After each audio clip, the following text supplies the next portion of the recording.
आपल्या कुलदेवतेची पूजा कशी करावी? कुलदेव आणि कुलदेवीच्या पूजनाचे फायदे. प्रत्येकाने आपापल्या कुलदेवतेची पूजा ही नेहमी केलीच पाहिजे. तसेच आपल्या कुलदेवतेचे रोज स्मरण केले पाहिजे.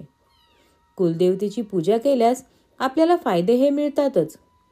तसेच तुमच्या अडचणी, संकटे, दुःख दूर होण्यास मदत होते. कुलदेवतेची पूजा कशी करावी? कुलदेवता म्हणजे प्रत्येकाच्या कुळाची देवता होय. प्रत्येकानेच आपल्या कुलदेवतेची उपासना करावी.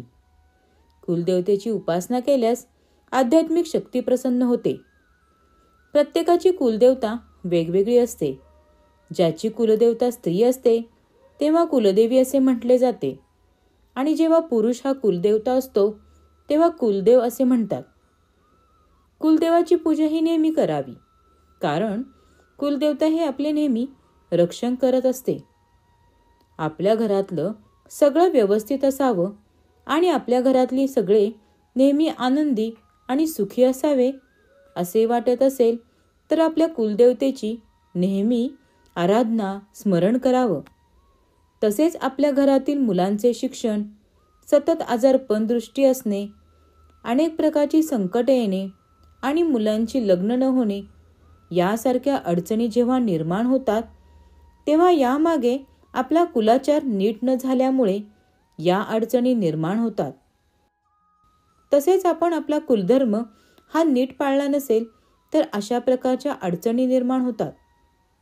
आपली कुलदेवता ही आपल्या घराचा मुख्य भाग असतो. कुलदेवता ही आपल्या घराची आई असते. त्यामुळे कुलदेवतेची उपासना ही करावी आणि उपासना करताना कोणत्या गोष्टी पाळाव्या ते मी आता सांगणार आहे. पहिलं म्हणजे आपल्या कुलदेवतेचा फोटो किंवा टाक यापैकी एक तर आपल्या घरात नक्की असावं. तसेच जर पूर्वीपासून असलेले टाक असतील तर खूप छान, पण जर टाक नसतील तर एक फोटो तर नक्की असावा आणि त्या फोटोची पूजा ही रोज करावी. दुसरी गोष्ट म्हणजे आपल्या कुलदेवतेचा मंत्र जप हा दररोज केला पाहिजे. तो जप हा 1 माळ तरी केला पाहिजे.